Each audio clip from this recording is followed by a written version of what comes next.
OK,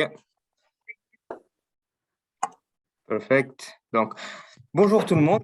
Bienvenue pour notre première session de Document Understanding, un événement organisé par la communauté française de UiPath. J'espère que cela va vous intéresser et sans trop vous tarder, je vais donner la main à Madame Iba qui va vous faire la présentation de notre communauté. Donc, brièvement, donc la UiPath France Community, c'est un groupe de personnes. Donc, aujourd'hui, c'est 10 personnes qui sont motivées à organiser des événements. Ça peut être des événements que vous proposez ou des événements qu'on construit avec vous. Donc, vous venez en tant que speaker et puis on y va. Sachez qu'on recrute dans la communauté, donc que ce soit pour proposer des événements ou pour participer à l'organisation. Et j'en profite pour remercier l'équipe organisatrice. Donc, aujourd'hui, Abdel, Rida, Franck et puis bien sûr Christina, responsable IMEA de UiPath. Et du coup, aujourd'hui aussi global responsable de la community. Sans plus tarder, je te donne la main, Abdel. Merci Iba. Donc, comme vous l'avez entendu, rejoignez-nous. On fait beaucoup d'événements et on essaie d'organiser au plus possible. Donc, pour aujourd'hui, ce que l'on a réservé pour vous avec l'équipe qu'on a ici présente, nous avons Franck Mongo, Reda Mazo, moi-même et Iba. Donc, je vais laisser la main à Iba, du coup, pour se présenter vite fait. Oui, très rapidement. Donc, Iva Beldi, chapter leader chez UiPath et MVP 2022. Merci Iba. Reda Malzouk. Bonjour tout le monde, je m'appelle Reda, je suis développeur RPA depuis 5 ans et je suis deux fois MVP, je travaille chez Genie Antipode. Merci Reda. Donc, on a aussi Franck Mongo qui va nous rejoindre d'ici une dizaine de minutes. Alors, lui, c'est un Intelligent Automation Consultant qui travaille actuellement chez Banderless Group. Un excellent profil d'ailleurs sur le sujet en question d'aujourd'hui et sur plusieurs autres sujets. Et donc, le dernier, c'est moi-même. Donc, moi, c'est Abdelaziz Zaiter. Je suis un consultant RPA, plus précisément sur la techno UiPath, et je travaille actuellement chez Capgemini. Alors, au sommaire du jour, nous avons l'introduction sur le DU, donc qui est le Document Understanding. DU en détail, comment cela fonctionne en théorie, bien sûr. Après, nous allons voir la partie expérimentale où Reda va nous faire une démonstration et il va pouvoir nous expliquer plus en détail qu'est-ce que c'est le Document Understanding, comment le mettre en place, comment l'utiliser, ainsi de suite. Vous verrez ça plus en détail avec lui. Et après, pour la fin, on va garder comment aller plus loin avec Action Center, AI Center, Document Understanding Document Understanding sur leur framework. Donc, sans trop tarder, je vais laisser la main à Madame Iba, notre chapter leader, et qui va commencer avec l'introduction. T'es en Yes. mute. Ouais, pas de souci. Donc, brièvement, pour l'introduction, donc sachez qu'aujourd'hui, ça ne va pas seulement être un meet-up, c'est plutôt orienté workshop, donc ça va être un atelier en lui-même. Donc, brièvement, pour vous introduire ce que c'est que le document understanding, il faut un petit peu l'imaginer comme étant un entonnoir. Donc, tout en haut, donc l'entonnoir est un petit peu de cette forme-là. Donc, tout en haut de l'entonnoir, on a n'importe quel type de document. Ça peut être des CV, ça peut être des RIB, ça peut être un invoice, donc une facture, purchase order, donc des bons de commande, ça peut être n'importe quoi. Et puis, à la fin de l'entonnoir, donc c'est une sorte de boîte noire, hein, mais à la fin de l'entonnoir, on a un résultat, c'est-à-dire qu'on est capable de dire, quel type de document c'est, est-ce que c'est bien un CV, par exemple, si on en a besoin, et aussi pouvoir extraire le CV. Donc avant, en informatique, on n'avait pas cette option-là. Aujourd'hui, avec les avancées technologiques, notamment le machine learning et puis d'autres technos, on est capable aujourd'hui de faire ça. Et c'est justement notre but aujourd'hui de vous présenter le document understanding, donc du machine learning appliqué à UiPath. Sans plus tarder, donc, on a plein de slides. Donc, ces slides-là seront disponibles sur la page de l'événement dans peu de temps. Mais sachez que dans tous les cas, aujourd'hui, on va aller directement à la slide de conclusion pour présenter la théorie et partir directement sur la pratique. Adèle, est-ce que tu peux aller direct sur la slide 15, s'il te plaît? Oui, bien sûr. Alors, Donc, vous aurez le temps de bien sûr regarder tout ça, toutes les étapes, mais là, on va direct sur la théorie, enfin la conclusion de la théorie. Donc, il y a en grosso modo plusieurs étapes. Donc, la première étape, c'est l'autre taxonomie. Donc, la taxonomie, qu'est-ce que c'est? C'est en fait une série de mots-clés. Donc, prenons par exemple notre exemple d'entonnoir avec 4 types de documents, donc CV, RIB, bon de commande et puis facture. Donc, on va créer pour chacun une taxonomie. Donc, par exemple, pour la facture, ça va être, voilà, j'estime que les mots-clés qui font que ce qu'il s'agit d'une facture, c'est le mot euro, c'est le mot TVA, TTC, acheté pour hors taxe, des choses comme ça, et comme ça, c'est facilement visible, quoi. Donc ça, c'est la taxonomie, c'est pouvoir créer à la main ces mots-clés. Digitize, c'est du coup, à partir d'un document, réussir à l'obtenir virtuellement. Donc avec un document, on va appliquer l'OCR.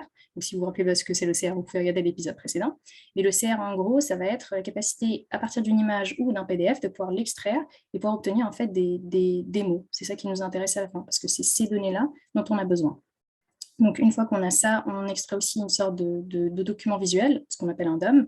Et puis, ensuite, on continue l'aventure du document understanding. Ensuite, on passe à la phase de classification, donc classify, ce que vous voyez dans l'organigramme. Qu'est-ce que c'est que la classification? C'est, eh bien, j'ai un document en entrée et j'ai plein d'informations, j'ai réussi à extraire les données, mais maintenant, il faut que je sache ce que c'est. Donc, je fais la comparaison avec les taxonomies que j'ai eues auparavant, ou aussi avec le réseau de neurones que j'aurais pu entraîner au préalable. Donc, je compare les informations et puis j'estime, avec un certain pourcentage de confiance, est-ce qu'il s'agit d'une facture, et si oui, à combien de pourcents? Quel est mon pourcentage de confiance? Est-ce qu'on est plus sur 70%, 80%? Enfin voilà, ça va être un pourcentage.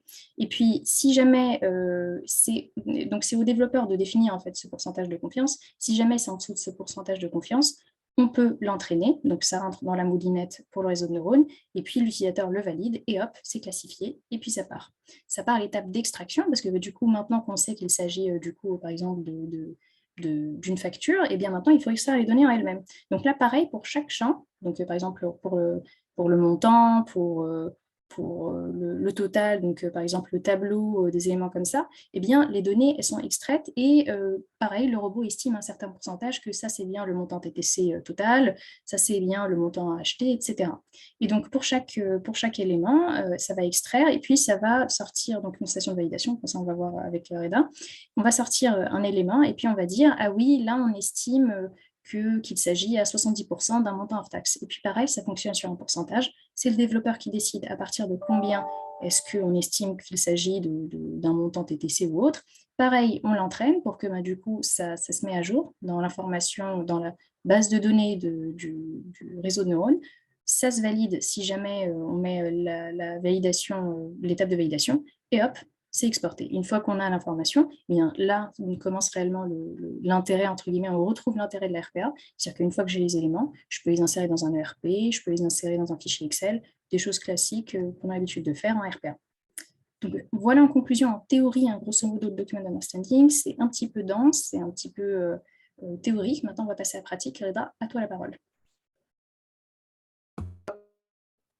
Merci Iba, et je vais partager mon écran, comme ça vous allez voir en live ce que je fais. Alors, vous me dites quand vous allez voir mon écran.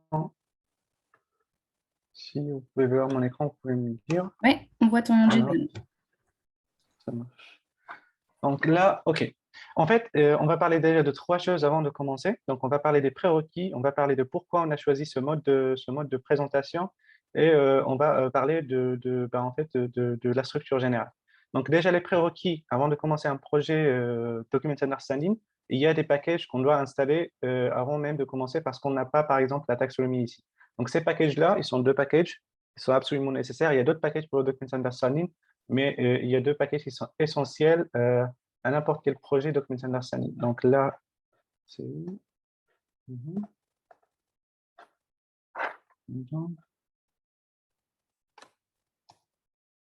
Voilà, c'est là. Donc là, les 2 packages, ils sont le Document Understanding ML et le Intelligent OCR. Donc ces 2 packages-là, ils vont me donner en fait déjà la taxonomie pour définir la structure de document qu'on va utiliser par la suite. Et le Document Understanding, ça c'est pour les activités Document Understanding qu'on va utiliser pour faire la classification et l'extraction.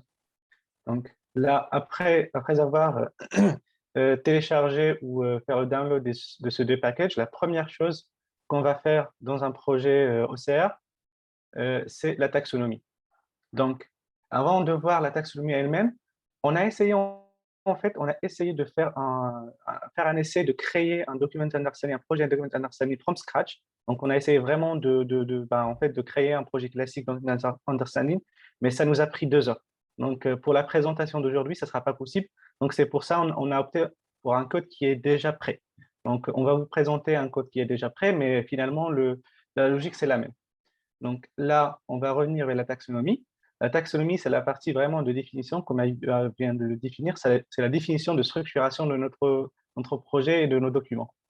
Donc là, par exemple, on a des sociétés. À l'intérieur des sociétés, on a des départements et à l'intérieur, on a des documents. Après, pour chaque document, on va définir des champs. Donc, on va essayer de créer une nouvelle société. On va l'appeler Company XYZ, par exemple. XYZ. Voilà. On va faire Save. À l'intérieur, on définit, on clique sur la société. Catégorie, ça, c'est le département. Voilà, les finances, par exemple. Save. Et après, à l'intérieur, on va introduire un nouveau document. On peut l'appeler doc1. C'est bien. Et à l'intérieur, on peut ajouter en fait des champs. Donc, on va cliquer sur le document ici, à gauche, et on peut définir field. Ça, c'est les champs. Donc, on peut définir et on peut dire c'est quoi, c'est un norme, c'est un date ou quoi que ce soit. Même, on peut définir une table avec les colonnes. Si on donne une table, on va donner les colonnes. Donc là, on va supprimer ça puisque nous, on a déjà fait en fait la création. Et l'exemple qu'on va utiliser aujourd'hui, c'est l'exemple d'Invoice parce que c'est l'exemple qui va nous permettre d'aller au bout et d'utiliser plusieurs méthodes. Donc, c'est l'exemple le plus pertinent pour un projet classique. Et on a déjà défini 5 champs à l'intérieur, donc 4 champs normaux et un tableau. Donc, les 3 champs, on a un total qui est bien sûr un nombre, une date, le belto qui est la personne concernée par la facture, par l'invoice. Donc, c'est un texte et on a l'adresse, c'est une adresse. Et on a un tableau qui contient des colonnes. Donc là, on va voir l'invoice qu'on va utiliser pour faire notre extraction et voir exactement quels sont les champs qu'on va essayer d'extraire avant de classifier le document. Donc là, on a notre invoice. C'est un invoice normal et c'est un document natif. Alors, pour notre présentation d'aujourd'hui, on va utiliser un document natif. Et là, en fait, vous pouvez me dire pourquoi, si on va utiliser un document natif, on peut utiliser un read PDF file, un read PDF text. En fait, soit on va utiliser un document natif, une photo d'un invoice ou un PDF scanné, c'est la même chose. Après la partie digitize, qu'on va voir par la suite, c'est vraiment la même chose. Parce qu'après la partie d'extraction, de lecture en fait, de l'invoice, en fait, pour le robot, c'est la même chose parce qu'il va interagir avec un texte et avec une autre variable qui s'appelle le Document Object Model. Donc, pour lui, c'est la même chose. Soit on va utiliser ça ou un PDF scanné ou une photo, c'est la même chose. Et on a opté pour ça parce que pour l'OCR, c'est beaucoup plus rapide et on va lancer le robot par la suite. Donc, on ne veut pas attendre beaucoup de temps, le temps que l'OCR va extraire la data. Donc, voilà. Donc là, on peut voir les champs qu'on veut extraire. Donc, on a le build to, on a la date, on a le total et on a le tableau qu'on veut extraire. Voilà. Et l'adresse company, c'est ici. Donc là, on va fermer ça. On peut fermer notre taxonomie. On n'a pas besoin de cliquer sur Save ou quoi que ce soit. Donc, l'enregistrement se fait automatiquement lors de la création. La première activité, c'est un select file. Ça n'a rien à voir avec document understanding. Ça, c'est que pour en fait donner un pop-up pour choisir le fichier, l'invoice sur lequel on va faire le traitement et on va faire la classification et l'extraction de la data. Après, on a le load taxonomy. Ça, c'est la première activité document understanding. Donc, le load taxonomy, il va permettre de traduire ce qu'on a dans la taxonomie template et il va le renseigner dans un fichier JSON. Donc, ce qu'on a introduit ici, il va devenir, ça prend un petit peu de temps, on va le fermer, il va devenir un taxonomie JSON et le robot, en fait, UiPath, il va automatiquement créer un nouveau dossier qui va l'appeler Document Processing et à l'intérieur, ce JSON-là. On peut voir le JSON, l'intérieur de JSON, c'est vraiment un JSON normal avec les différents sociétés, départements et documents, champs qu'on a créés. Voilà.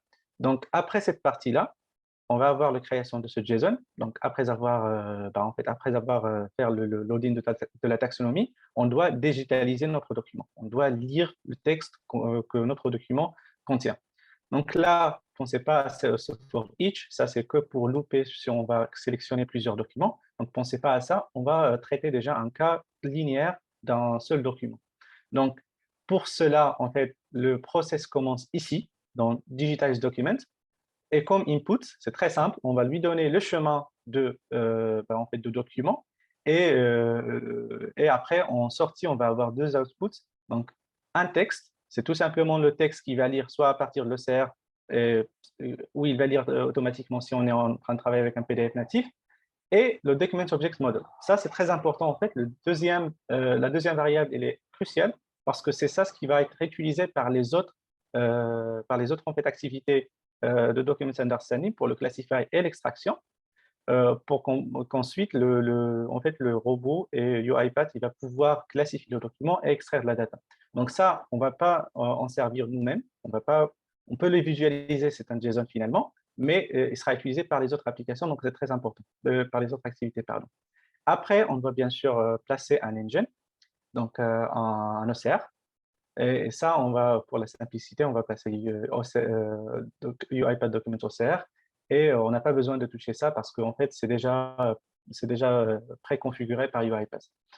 Une dernière chose avant de passer vers la prochaine activité qui est le Classify, on peut voir plusieurs, en fait, deux propriétés qu'on a sur cette activité de Digitize. C'est l'Apply OCR en PDF et Degree of Parallelism. Donc, le Apply OCR en PDF, ça, on a trois options, soit c'est automatique, yes ou non. Donc, yes, si on veut vraiment appliquer l'OCR sur le fichier PDF, donc on va forcer UiPath à utiliser l'OCR, même si on est en train de travailler avec un PDF natif. Et ça, en fait, le yes, il est utile si on a un PDF qui est à moitié scanné. Donc, on peut accéder, donc on peut lire la moitié, mais l'autre moitié, elle est scannée. Donc, UiPath, il va lire, il va trouver des mots qu'il peut lire, il va penser qu'on est en train de travailler avec un PDF natif, alors que ce n'est pas le cas.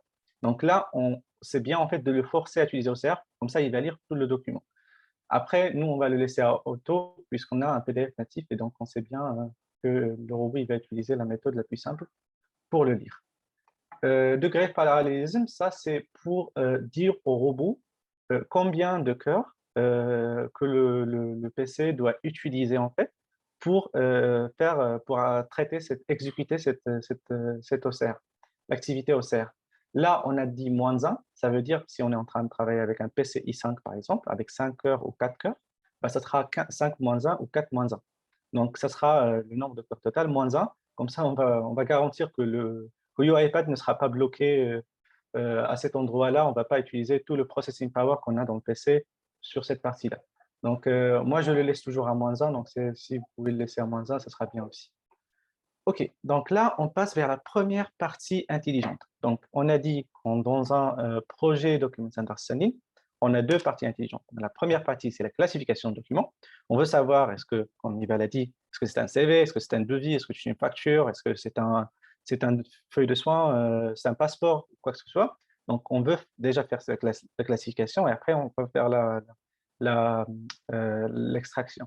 Donc, il y a des projets, il y a des use cases où on peut faire que de la classification. Donc, par exemple, on a un mail qui arrive, on a une pièce jointe et on veut tout simplement savoir est-ce que cette pièce jointe envoyée par exemple, ce fournisseur, est-ce qu'il s'agit bien d'une facture?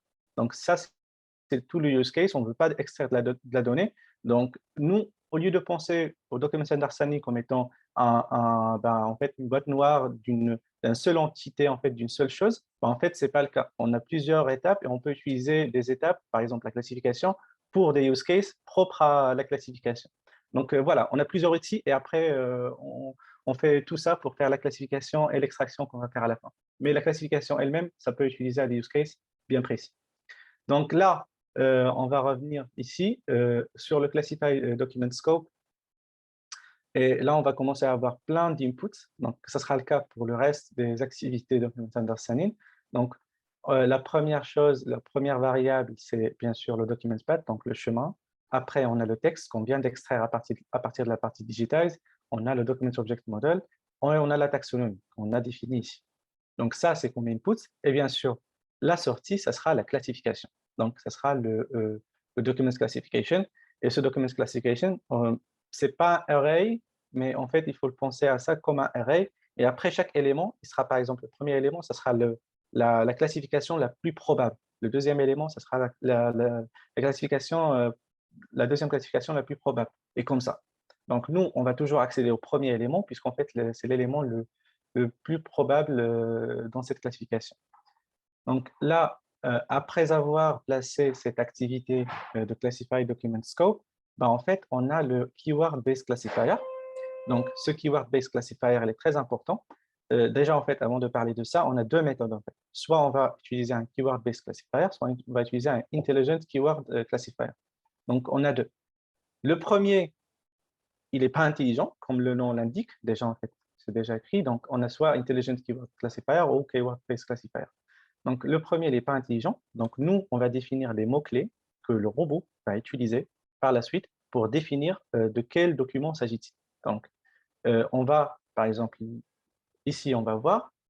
Là, moi, j'ai défini quatre feuilles. On va faire que l'exemple de invoice. Donc, moi, j'ai défini, c'est moi qui ai écrit tous ces mots-là. Et c'est comme si je dis au robot, si tu trouves ces 7 mots-clés-là, bah, il s'agit d'une facture, d'un invoice. Donc là, en fait, on va le définir à la mano. Donc, manuellement, on va définir ces mots-clés. On peut ajouter d'autres. Et ils doivent être quand même des mots-clés qui sont uniques au document qu'on veut classifier.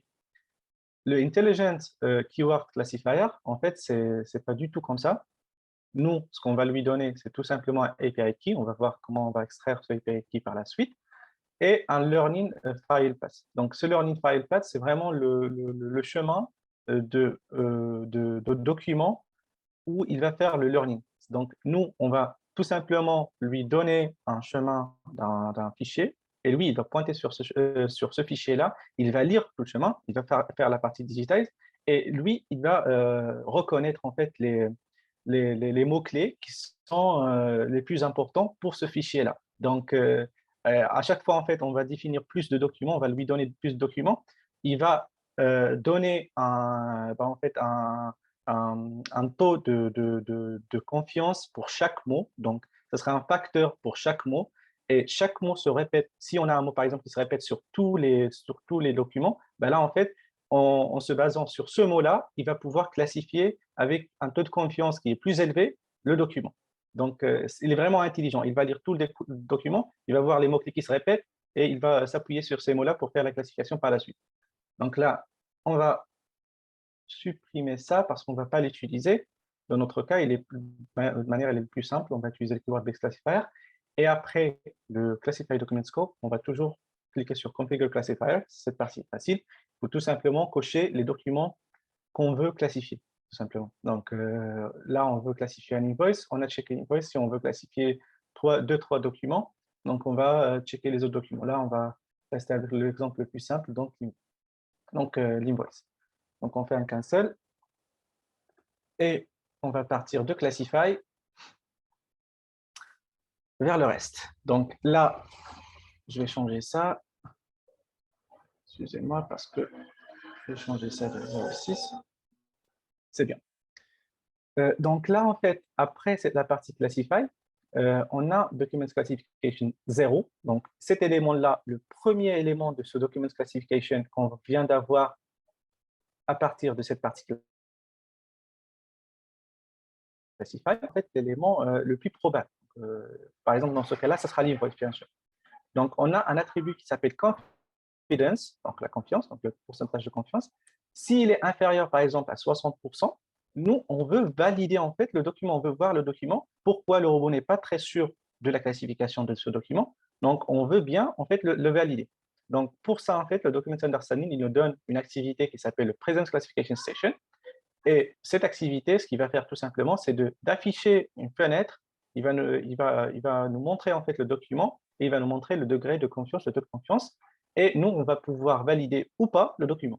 Donc là, comme toujours, ça prend plein d'inputs. Donc, c'est les inputs qu'on a avant. Donc, to invoice, texte, le DOM, la taxonomie et la classification qu'on vient d'avoir. Et après, on va avoir un validated document classification. Donc, une validation, donc la validation de ce qu'on a fait. Donc, ce validation document classification, ça sera vraiment, c'est le même type de variable de document classification, mais il va toujours avoir un seul élément, puisqu'on on a fait manuellement la validation. Et la confiance, ça sera toujours 1. Le confidence level, le taux de confiance, ça sera toujours 1 pour ça, puisqu'on a fait ça manuellement, et c'est un être humain qui a validé le document. Après, on a le train classification scope. Ça, on doit l'ajouter parce que nous, on a fait la validation, c'est très bien, mais là, en fait, on doit quand même, en fait, sauvegarder cet entraînement. Donc, dire au robot que oui, on a fait la classification, c'est bien, mais cette classification, est-ce que tu peux être plus confiant en utilisant les mêmes mots-clés la prochaine fois? Donc là, en fait, on va utiliser une activité qui s'appelle Train Classifier Scope avec plein d'inputs avec le Validation Document Classification qu'on a eu ici, avec la taxonomie. Et là, en fait, il va acter sur le Keyword Based Classifier Trainer et il va vers le JSON qu'on a créé et il va en fait modifier le JSON. D'ailleurs, je n'ai pas parlé de ça. J'ai oublié de parler de ça. Donc là, en fait, la variable qu'on a à l'intérieur de Learning File Path, ça, c'est un JSON. Donc, c'est un JSON que normalement, nous, on doit créer et on doit vider. Donc, ça doit être un JSON vide. Et après, le robot, c'est lui qui va remplir en fait ce JSON-là. Et il va le remplir avec quoi? Il va le remplir avec, pardon, c'est pas là, il va le remplir avec ces mots-clés-là et avec un nombre qui s'appelle, avec un attribut qui s'appelle number time confirmed. Et cet attribut-là, en fait, c'est le nombre de fois où on a confirmé le document en utilisant ces mots-clés-là. Et donc, à chaque fois, nous, on va confirmer le document, le valider, il va ajouter le nombre of times confirmed, il va l'incrémenter avec 1 et il sera plus confiant la prochaine fois. Donc, le Keyword Based Classifier, il n'est vraiment pas intelligent. Il n'est pas du tout intelligent. À chaque fois, on fait la confirmation et la validation nous-mêmes, il va devenir plus confiant. Et c'est ça la différence entre Intelligent Keyword Classifier et le Keyword Based Classifier. Un, il est intelligent. L'autre, il sera toujours plus confiant parce que nous, on a fait la validation manuellement. Donc, pour ce fichier JSON-là, ça sera mieux de respecter en fait les best practices et le créer toujours dans le dossier Documents Processing avec la taxonomie JSON. Donc, on le crée toujours ici, on le vide et après, le robot, il va prendre la main et c'est lui qui va remplir le JSON. Donc là, on peut l'ouvrir parce que moi, j'ai déjà lancé le process. On peut faire comme ça. OK. Donc, JSON.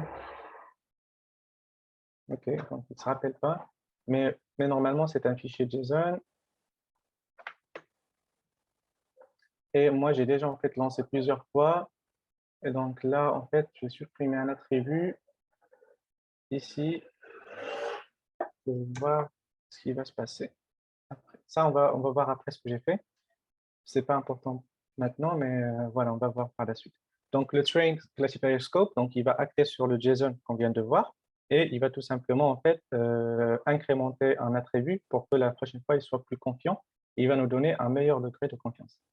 Donc là, on arrive déjà à la fin de la première partie qui est la classification et on peut lancer le robot pour la première fois. Parce que je sais que je parle trop et c'est très rapide, mais en fait, c'est nécessaire pour qu'on puisse finir le tout. Donc là, sur ce message box, on va voir le contenu.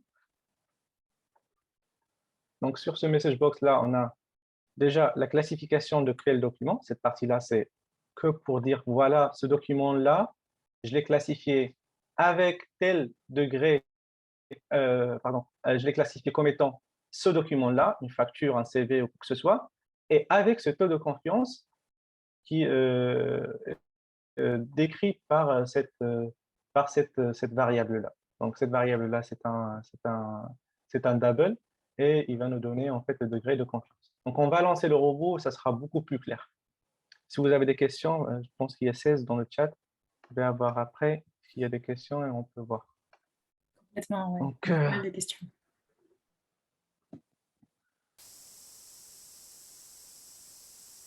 S'il y a plein de questions, on peut s'arrêter ici avant la partie extraction et on peut répondre avant de passer.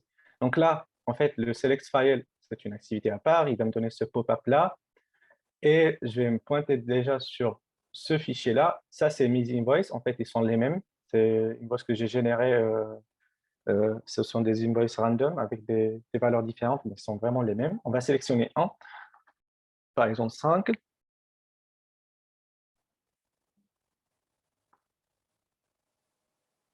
Et on va voir ce qu'il va donner. Donc, c'est bien. OK. Donc là, en fait, il a sauté directement vers la partie message box. Il n'a pas fait la partie validation. C'est parce qu'en fait, le taux de confiance il est supérieur à 0,6. Donc, puisque le taux de confiance il est supérieur à 0,6, il a sauté, il n'a pas entré dans le if et il a sauté directement vers le message box. On va expliquer le message box et on va faire de telle sorte, on va changer le degré de confiance sur lequel il teste et on va voir le present validation station, mais pour le moment, on va expliquer ça. Donc, la classification de document, celui-là, la classification est facture, donc invoice. Moi, je l'ai appelé facture au début, je l'ai changé vers invoice, donc c'est pour ça il y a une fusion, mais normalement, c'est invoice ou facture avec un taux de confiance de 62%. Donc, lui, il a classifié le document qu'on lui a donné en utilisant les mots-clés et il a classifié avec un taux de confiance de 62%. Donc là, on va stopper le robot. OK. Et là, en fait, ce qu'on va faire, c'est qu'on va changer ce taux de confiance, donc le test sur ce taux de confiance à 90%, à 0,9. Comme ça, on va garantir qu'il va entrer cette fois-ci ici. Il va entrer à l'intérieur et on va voir le validation station. On va voir la fenêtre qui nous permet de valider la classification.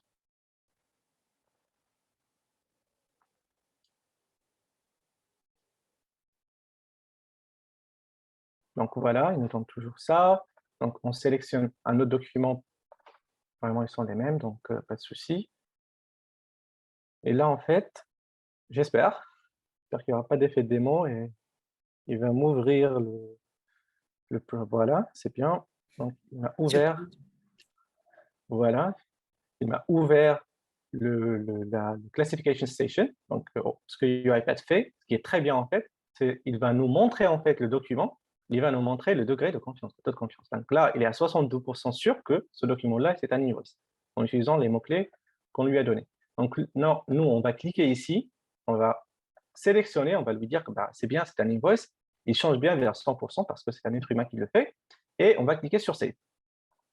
Donc lui, ce qu'il va faire maintenant, c'est qu'il va déjà acter sur le JSON, donc il va modifier le JSON de telle sorte que la prochaine fois, il doit être plus confiant, et il va nous montrer ça ici.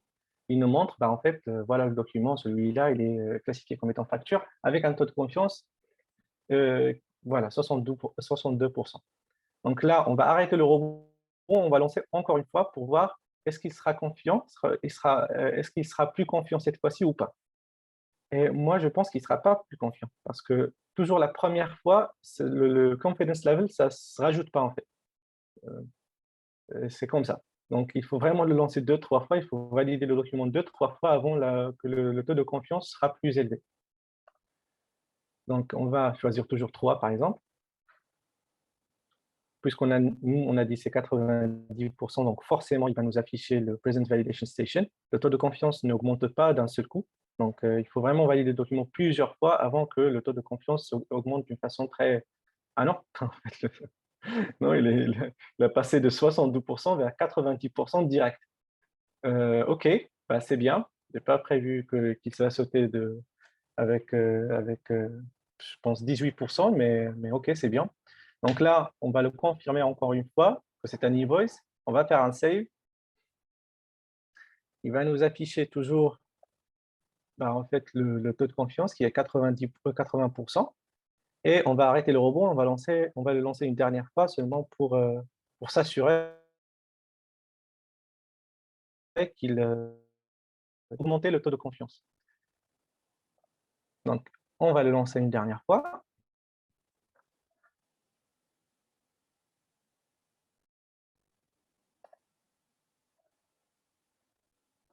Je vais voir.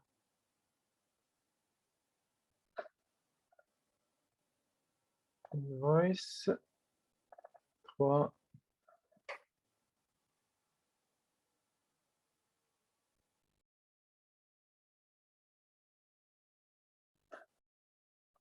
Voilà. Pardon, je suis en train de voir la question. Donc là, c'est bien. Donc là, il a passé de 80% pour le même document, il a passé à 85% grâce à notre validation. Donc là, on peut le faire encore une fois, faire save, il va nous afficher le message box qui dit que voilà, donc on a une facture avec un taux de confiance de 85% et on va arrêter le robot pour passer à la prochaine étape. Ah, donc avant de passer, est-ce qu'il y a des questions? ou pour cette partie-là ou c'est mieux de le laisser à la fin? Oui, alors il y a des questions, je pense que ça peut être intéressant de les prendre. Oui. Alors, il y a une question de Louis, je ne sais pas si tu souhaites retirer ton micro pour en parler ou alors on lit à voix haute. Pardon, c'est quoi la question? Oui, pardon. Ah oui. Bonjour à tous. Ouais. C'était une question sur notamment donc le degré de confiance. Là, on a vu qu'on lui mettait seulement un indicateur plus ou moins, enfin, inférieur à une certaine valeur. Si, admettons, on se retrouve dans le cas de figure où on a un équivalent sur le degré de confiance entre deux documents. Par exemple, on va retrouver le même nombre de fois le mot facture et de l'autre côté, ce sera CV ou contrat. Ah, alors, très bonne question, parce que moi, j'ai bien dit que en fait, on prend toujours le premier élément, alors qu'il y a des cas extrêmes où on peut prendre les deux premiers éléments, si on est par exemple à 51% pour le premier élément et 80, et 40, 47 ou 45 pour le deuxième élément. Alors, dans ce cas-là, il faut en fait modifier, le manage learning ici, il faut modifier les keywords qu'on va utiliser. Donc, on n'a pas défini suffisamment de keywords qui sont uniques à en fait, à la classification du document. Et si par exemple, on a un seul keyword qui est différent entre les deux, on va travailler vraiment dans un cas extrême. Là, ce qu'on doit faire, c'est que, bien, comme j'ai fait ici, ce keyword, tous les autres keywords, ils vont être dans une seule ligne. Donc, on peut avoir par exemple quantité ici et on peut l'ajouter directement ici. Pardon. Et tous les autres keywords, ils vont être dans la même ligne. Et le seul keyword qui est unique, il doit être dans une seule ligne à part. Voilà. Et en fait, séparé aux autres keywords. Comme ça, on va garantir que ce keyword-là, il va avoir autant en fait, autant de Probabilité. strength, autant de force Ah, de poids. voilà, de poids par rapport aux autres mots combinés, par rapport à tous les autres mots. Donc là, dans ce cas-là, en fait, on va vers et pour encore en fait affirmer que ce mot-là, il a beaucoup de poids. Donc ce qu'on va faire, c'est qu'on va vers le JSON qu'on a ici. Et moi, je sais pas pourquoi, mais je veux afficher le JSON. Voilà, merci. OK, pretty JSON. Donc là, on voit les mots, et on voit le number of times confirmed. Donc ça, c'est l'attribut que j'ai cité avant. Et dans ce number of times confirmed, on voit bien que bill2, c'est 4. Donc lui, il s'est basé sur bill2, et puisqu'on l'a confirmé 4 fois, ce mot-là, il a vraiment un très grand poids. Donc ce qu'on va faire dans ce cas-là, si on a deux documents qui sont presque les mêmes, ben, on va vers le number of times confirmed ici, et on va faire, par exemple, 10 ou 15 ou quelque chose comme ça. Donc, on va booster le poids pour cet élément-là. Donc, voilà la réponse. Parfait. Merci pour la réponse. Merci Lédra. Une autre question, mais je pense qu'elle a été à peu près répondue. Augustin, tu veux prendre la parole?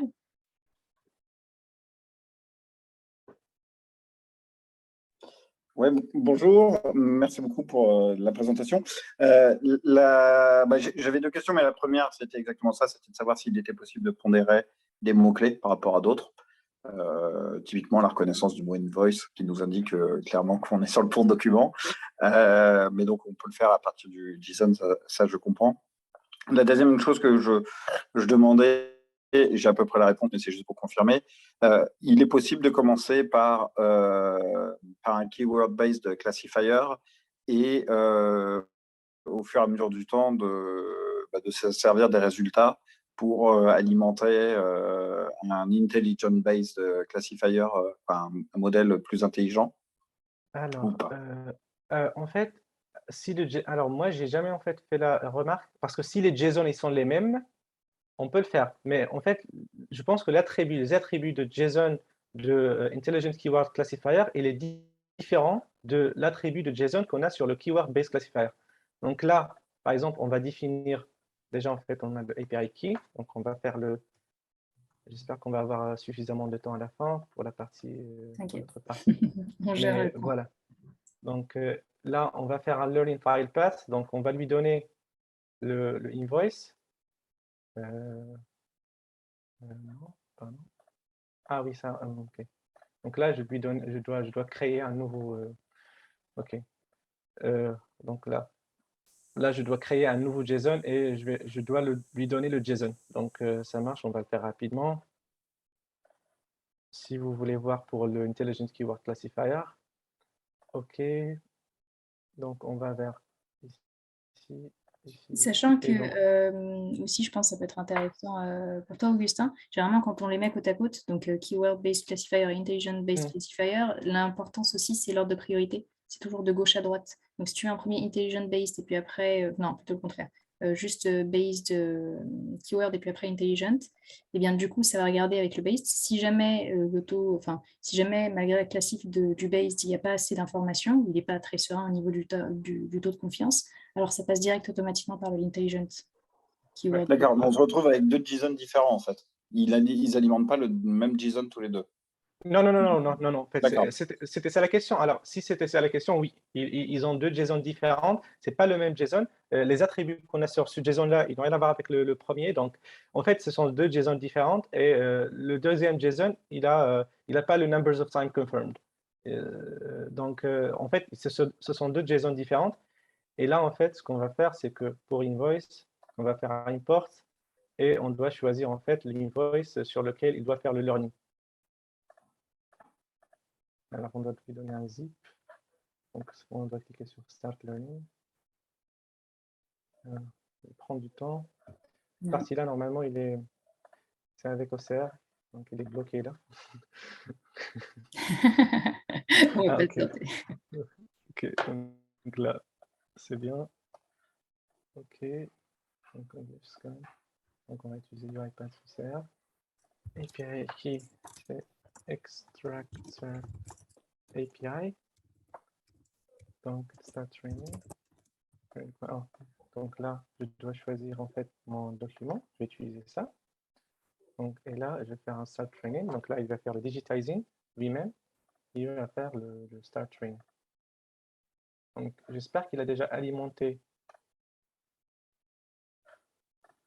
Il a déjà alimenté le base class. Voilà, donc il est déjà alimenté, c'est bien. Pretty JSON. Mais pourquoi il ne me donne pas? Ok. Donc là, si on va voir, en fait, on n'a pas besoin de faire un viewer.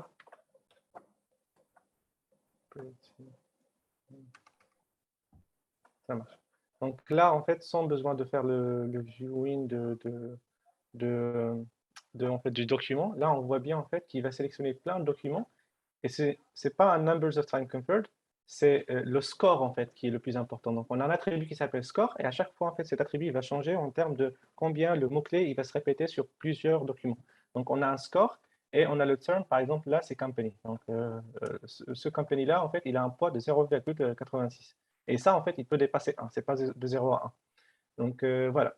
Donc, c'est vraiment la structure de chaque JSON, il est différente de l'autre. Donc, on ne peut pas en fait alimenter les deux JSON avec entre eux en fait. On peut pas faire l'alimentation entre les deux. D'accord, voilà. Merci beaucoup. C'est là. Vas-y, on enchaîne. On prend ta question après, François. Si on n'a pas le temps, on te répondra directement en privé. Donc, on supprime ça. Pas besoin, on a juste faire ce qu'il faut faire. C'est bien. Donc là, on va passer directement vers la partie extraction. Donc ça, c'est la deuxième partie intelligente qu'on a sur Document Understanding. Et c'est la partie la plus importante, je dirais, parce que c'est cette partie-là, normalement, qui pose le plus de problèmes. Parce qu'on ne va pas tout simplement classifier le document, on va extraire toutes les informations qu'on a dans un document. Donc, voilà. Pour ça, on va utiliser un Data Extraction Scope. On a plein en fait, d'entrées comme toujours. Donc, on a le chemin, le modèle, la taxonomie et la classification 0. Donc, on a pris le premier élément que le robot a classifié dans la partie classification. Donc, on va prendre le premier élément là. On peut utiliser le document type ID, document classification 0.document type ID. Donc, si on remplit ça, on ne va pas remplir ça. Donc, le output, ça sera bien sûr une nouvelle variable qui s'appelle extraction results. Et après, on peut utiliser 3 manières de faire l'extraction de la data. On a soit le form extractor. on a le Machine Learning Extractor et on a le Regex Extractor. Donc, on va voir le Form Extractor et le Machine Learning dans cette démonstration. Et c'est les plus utilisés.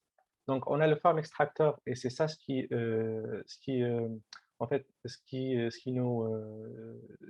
ça en fait où on va faire le plus de travail parce qu'en fait, on doit vraiment définir chaque champ et on doit définir le template pour chaque document. Donc, là, pourquoi on va définir un template alors qu'on a un seul document? Donc, on peut se poser la question, pourquoi je vais moi définir un template alors qu'il s'agit toujours du même document? Et la réponse, c'est que, en fait, pour un seul document, on peut avoir plein de templates. Donc, on peut avoir plusieurs fournisseurs et chaque fournisseur, il va avoir son propre document. Donc, sa propre invoice, en fait, son propre facture.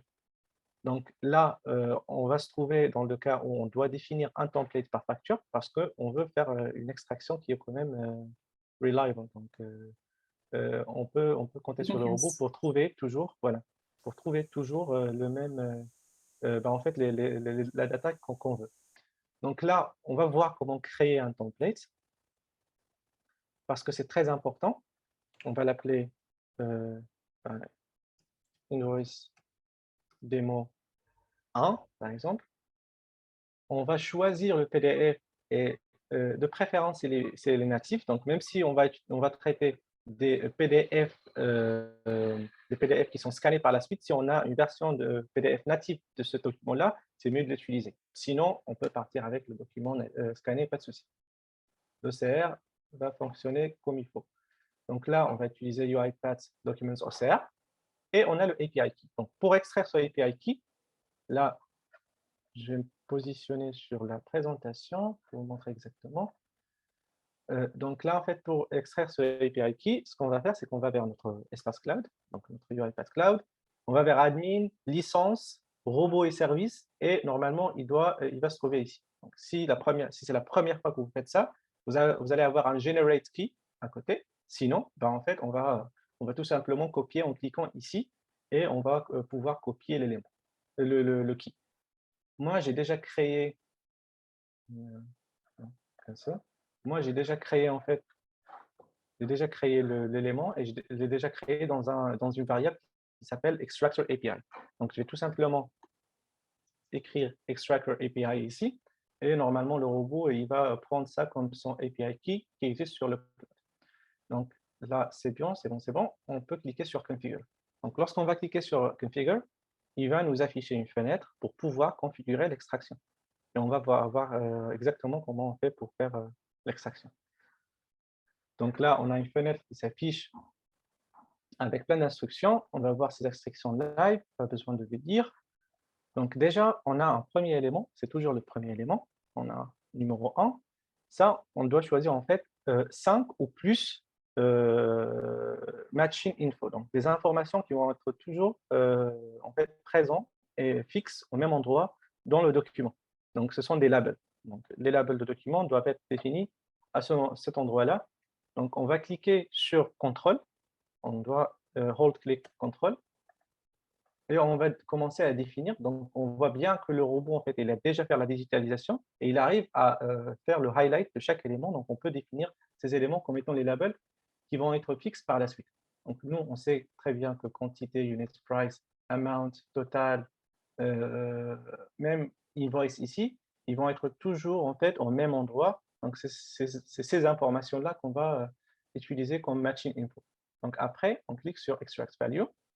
Et on voit bien en fait qu'il va faire un highlight de tous ces éléments-là, donc il les a reconnus. Après, on va passer vers l'extraction de la data qui va changer à chaque fois. Donc pour faire cette partie-là, on ne va pas définir un endroit bien précis, puisqu'en fait, si on travaille avec un document scanné, en fait, ça peut changer un petit peu en fait.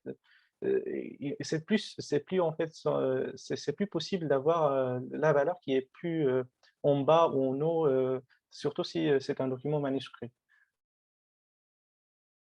Donc, pour ça, en fait, on ne va pas cliquer exactement sur le document, mais on va faire une custom selection. Donc, par exemple, pour le total, on l'a ici. Donc, on va faire un custom select, pardon. On va faire un custom selection, comme ça. Voilà, on va cliquer sur custom area. On va ici et cliquer sur extract value.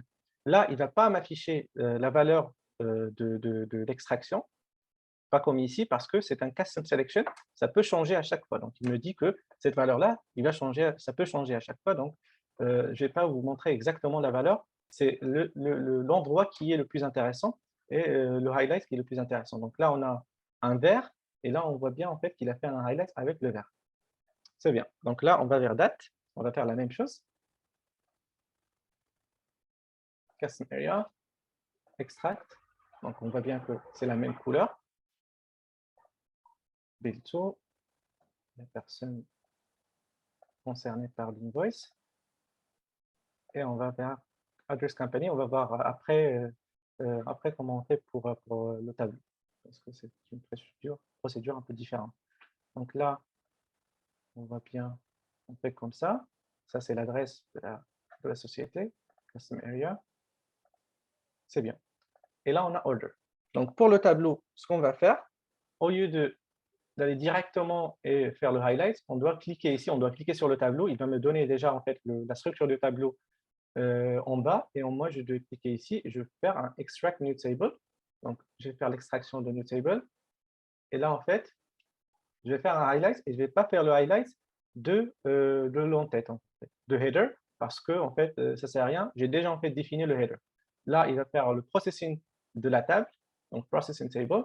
Et là, en fait, il a déjà reconnu les colonnes. Et moi, ce que je dois faire, c'est tout simplement dire qu'il s'agit de quelle colonne. Donc là, on voit bien que c'est description. Là, c'est quantité. Là, c'est unit price. Ça, je l'ai défini dans la partie taxonomie. Et amount. Donc, je vais cliquer sur Save in New Table. Save and Close. Je vois bien que c'est la même couleur. Et c'est bon. Donc là, j'ai fait le save de tous les éléments. Donc là, j'ai créé un template. Je vais faire clic Save. Donc là, on voit bien que j'ai déjà créé un template ici. Et c'est ce template-là en fait, qui va être utilisé par la suite pour faire l'extraction de la data. Donc, ces deux-là, on peut les supprimer, puisqu'en fait, il s'agit de la même template, dans la première. Et après, en fait, on ne va pas cliquer sur Save ou quoi que ce soit. On va définir le template, on va cliquer directement sur Close. Il a déjà, en fait, fait le sauvegarde de son côté. Donc, l'autre élément, c'est le Machine Learning Extractor. Donc, le Machine Learning Extractor, il est vraiment un peu différent en fait, de Form Extractor, parce qu'en fait, le Machine Learning Extractor, on ne va rien faire. Ce qu'on va faire, c'est tout simplement définir le endpoint. Et il va, si tu peux en fait mettre le chemin pour trouver ce endpoint.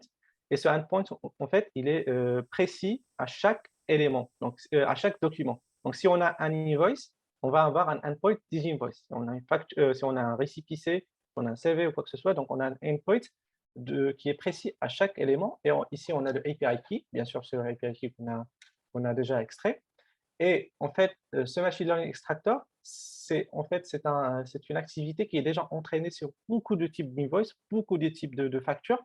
Et nous, on va tout simplement la placer ici. Mais en fait, le downside, le problème, c'est que lorsqu'on va pour configurer, on doit en fait essayer de choisir par hasard, pas à 100% par hasard, mais on va essayer de choisir ce qu'on pense match la valeur qu'on a sur l'invoice. Parce que nous, on ne configure pas le Machine Learning Extractor. Et là, en fait, on va chercher, par exemple, là, on a total, on va extraire total. On va trouver, est-ce qu'il y a un attribut qui s'appelle total? Si on ne trouve pas total, on va trouver quelque chose qui est proche, donc total amount ou quelque chose comme ça.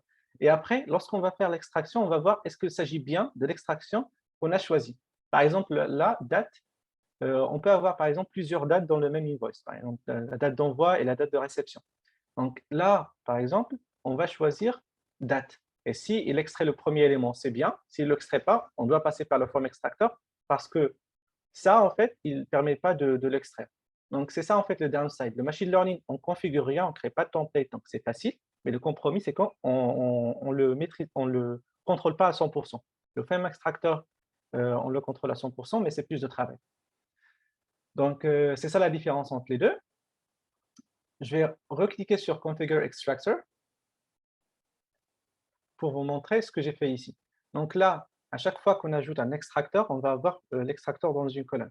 Donc là, si on n'avait que le form extractor, on va avoir une seule colonne, on ne va pas avoir cette colonne-là.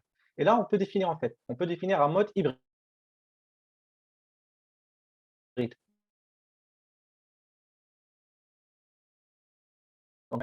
Donc le tableau qu'on a ici et le DAS pour extraire la data. On peut changer, en fait. Par exemple, là, je peux changer ça et je peux utiliser le billing name qu'on a défini sur le form extractor. Donc, je vais utiliser le form extractor pour faire l'extraction. Je vais cliquer sur Save ici. C'est bon. Après, on a bien sûr une partie validation. On ne va pas extraire de la data qui va être parfois cruciale pour faire des virements ou des choses comme ça. Donc, on ne va pas l'extraire comme ça. Donc, on va faire un present validation station pour valider chaque élément. Pas valider la classification, que la classification qu'on vient de faire avant, mais pour valider chaque élément. Donc, l'extraction de chaque élément. Et après, on va faire l'export. Ça, on va voir par la suite ce que ça veut dire, l'export et le dataset. Mais pour le moment, on va lancer le robot que pour cette partie-là pour voir ce qui va se passer. C'est bon. Donc, on lance le robot. Je vais fermer ça.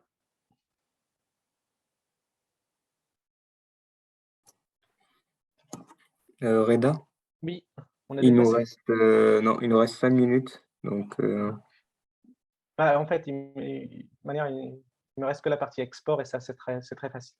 Donc, ça on va marche. voir. Merci. Pas de souci.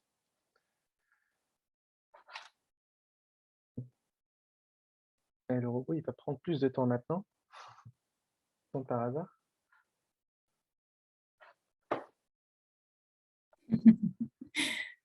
Ok, bah, sinon, tu peux profiter pour expliquer brièvement ce que c'est que l'export et puis les autres infos. Ok. Ok, bon, en fait, l'export, c'est pas une partie qui est où on a trop de détails. En fait, on fait un export de la data qu'on vient de valider vers un dataset. Ce dataset, c'est une variable qui contient plusieurs tableaux. Pour accéder à ce tableau-là, on utilise dataset.datatable. Donc, on va louper sur ces tableaux-là et on va avec le type, bien sûr, qui doit être datatable. Et à chaque fois, on va afficher le contenu de ce datatable. Parce que ce qui se passe normalement sur ce dataset, on a parfois des éléments qui sont redondants. Donc, des tables qui sont les mêmes en fait. Et on doit faire l'exploration pour trouver la data, une data unique qu'on peut par exemple s'en servir, qu'on peut par exemple écrire dans un fichier Excel par la suite. Donc là, je pense qu'il est déjà quelque part, que le traitement est déjà quelque part, mais moi, je ne le vois pas sur mon écran. Non, je vais arrêter le robot et je vais relancer. Donc là, ce qu'on a fait, c'est qu'on a fait en fait, l'exploration de nos data tables qui sont à l'intérieur de dataset. Et on a trouvé il s'agit du premier et troisième élément qui contient l'information. Donc, le premier tableau, il contient l'information qui n'est pas un data table, donc le date, le total, le bill to et l'adresse de company. Et le troisième élément, il contient le tableau, donc la description, la quantité, units, price et amount. Ça, c'est dans le deuxième, 012, donc le troisième élément. Et on a renseigné ces deux éléments-là à l'intérieur de fichiers Excel. Moi, ce qui m'intéresse maintenant, c'est vraiment de vous montrer le Present Validation Station de la deuxième partie de la Data Classification. Ça va être très bien. Alors, Ok, en attendant, on a une question, peut-être que tu pourras répondre. La question, c'est la validation, est-ce qu'elle permet de refuser un document sans lui affecter d'autres types? Parce que tu vois, tu as le bien sûr, pourcentage. bien sûr. Quand on crée un projet pour la première fois, je pense pas, moi, pour moi, en fait, j'ai pas défini les bons mots-clés. Et moi, à la fin, je trouve que l'élément classification result, ben, il contient rien. Et pour moi, en fait, il doit quand même contenir quelque chose, même à 10%, alors que c'est pas le cas. S'il n'est pas suffisamment sûr il s'agit d'une fracture, ben, en fait, là, il va classifier rien et on va avoir un classification result qui est vide. D'accord. Pourquoi Je ne sais pas si ça répond à ta question.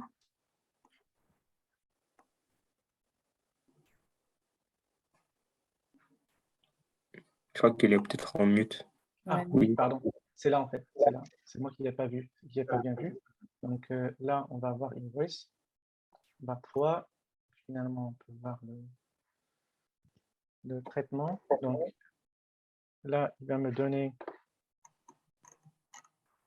la classification station. Voilà. Donc là, la classification station elle est là.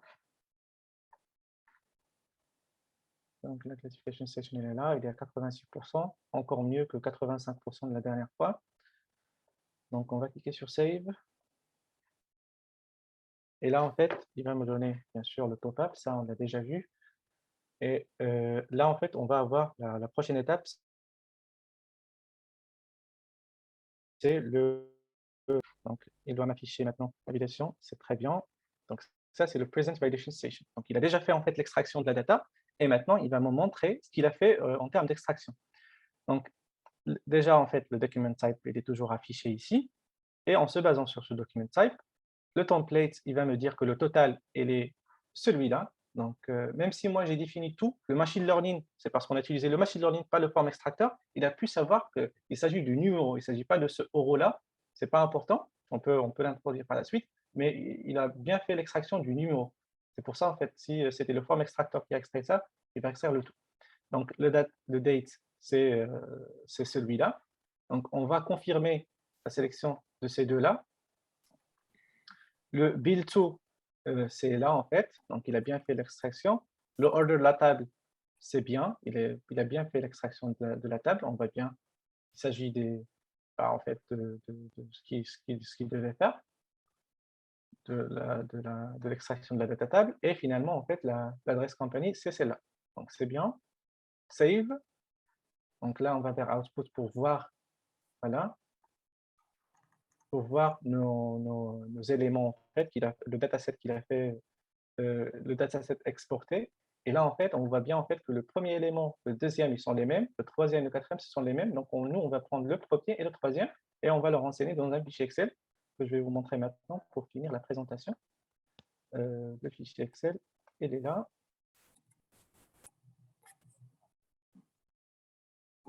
Donc là, on voit bien qu'il a bien renseigné notre data table, ça c'est sheet 2.